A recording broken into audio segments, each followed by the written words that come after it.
sa prisuhan.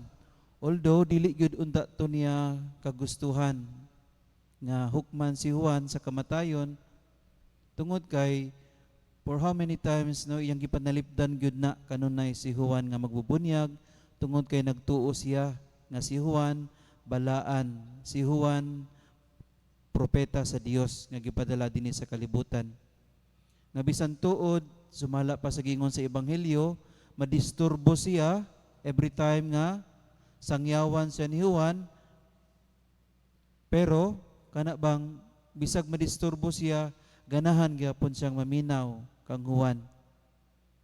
Pero wala siya nahimo sa dihang nakapanumpa siya atubangan sa maong dalagita nga anak sa iyang nga, sa babae nga iyang gigipuyo-puyo no nga asawa sa iyang igsuon nga si King Philip.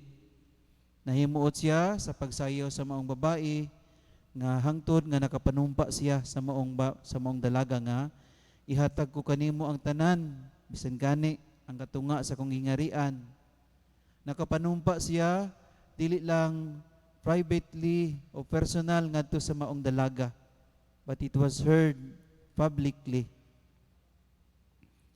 Munang nakapanumpa siya, wala siya choice kundili mutuman siya sa unsay pangayoon sa maong dalagita. Moto ang dalagita niadto sa iyang inahan og nangutana, unsa may akong pangayoon nga ni-offer ba si hari nga ihatag niya ang tanan. Ang gisulti sa iyang inahan ang ulo ni Juan nga magbubunyag nga ibutang og bandihado. Sa pagkadungog ni Juan sa maong request sa maong dalagita, wala na siya nahimo tungod kay nakapanumpa siya publicly no, sa kadaghanan. Unang ipapunggutan niya si Juan dito sa prisohan nga maoy hinungdan sa iyang kamatayon.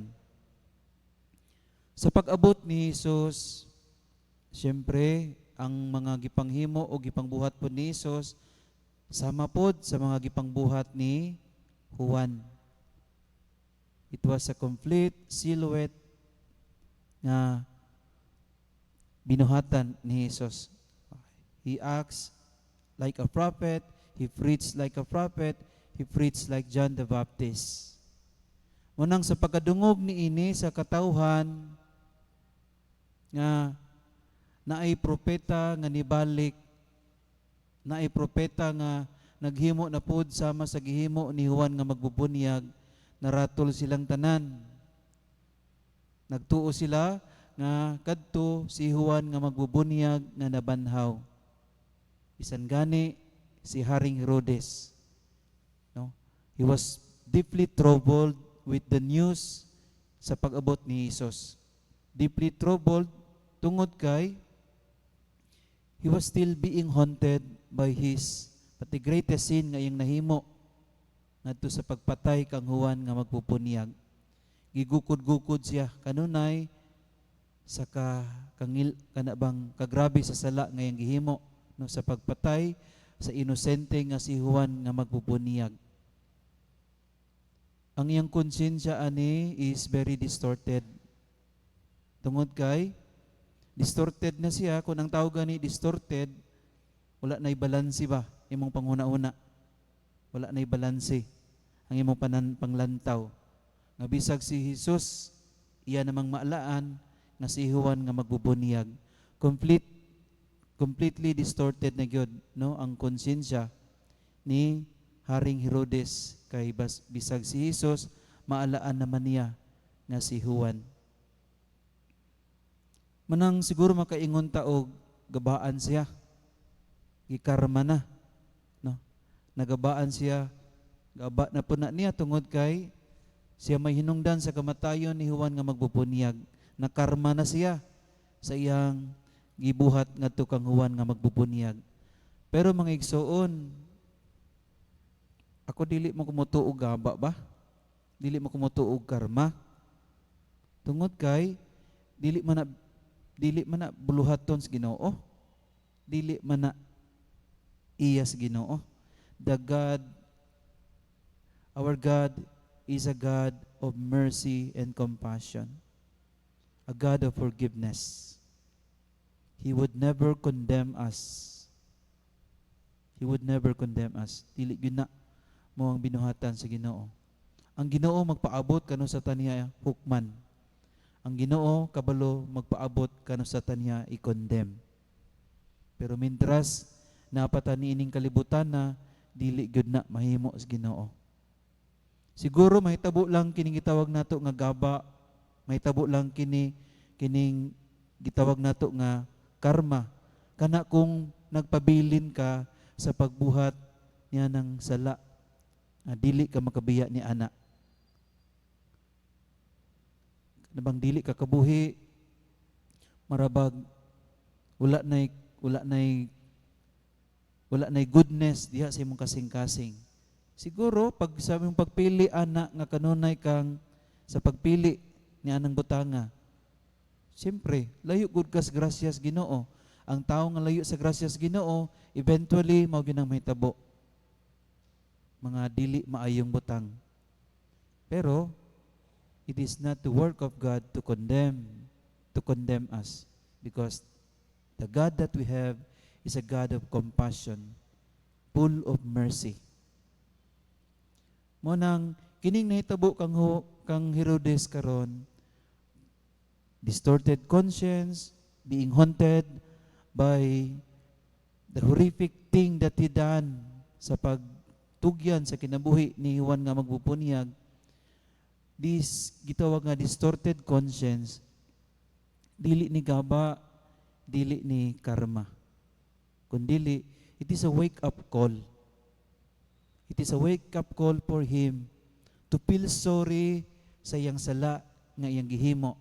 It is a wake-up call to him para makabalo siya na di gid maayo ang iyang gihimo. It is a wake-up call nga mangayo siyang pasaylo sa iyang nahimo nga salaod. It is a wake-up call to correct one's mistake sa kinabuhi. Kitang tanan, mubati man tag konsensya ba? Kitang tanan, mubati man ta anang mga butanga. Di ba kung makonsensya ta, dala-dalaon na to kanunay ang maong pagbati. Pagbati sa kahadlok, pagbati sa kaulaw. Kung asa kadapit nga nakasala, maulaw ka mulingi, maulaw ka mulantaw. Katong mga tao nga imong nasad-an, maulaw ka mulingi, maulaw ka mulantaw. Tungod kay gibati nimo ang kabugat sa sala nga imong nahimo ngadto kanila. It's natural. Tungod kay it's natural to feel being distorted sa mga sala nga atong nahimo. It is natural nga makonsensya ta.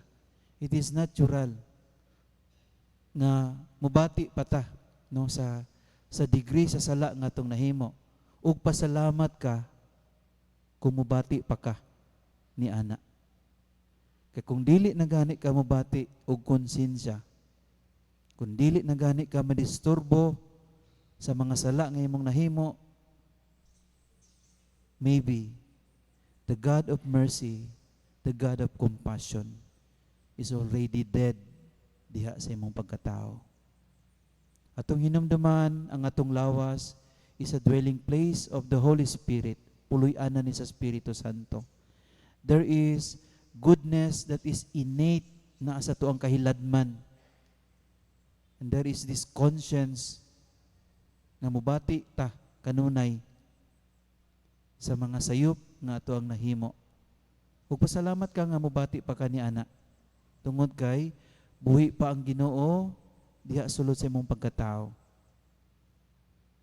Unang giingon, no, conscience is the little voice of God.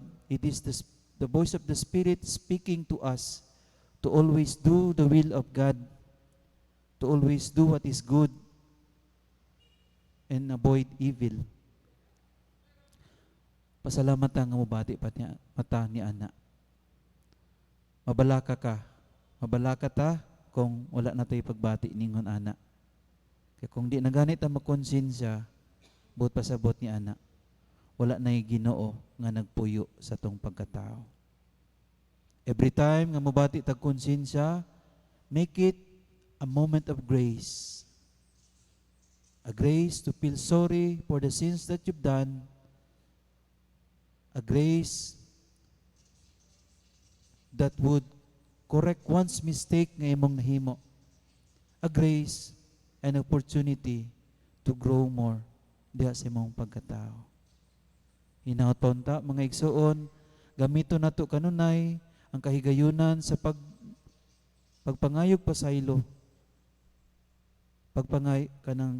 Pagpangayog pasaylo o pagtubo alang sa itong kagalingon kung mubati ta o konsensya.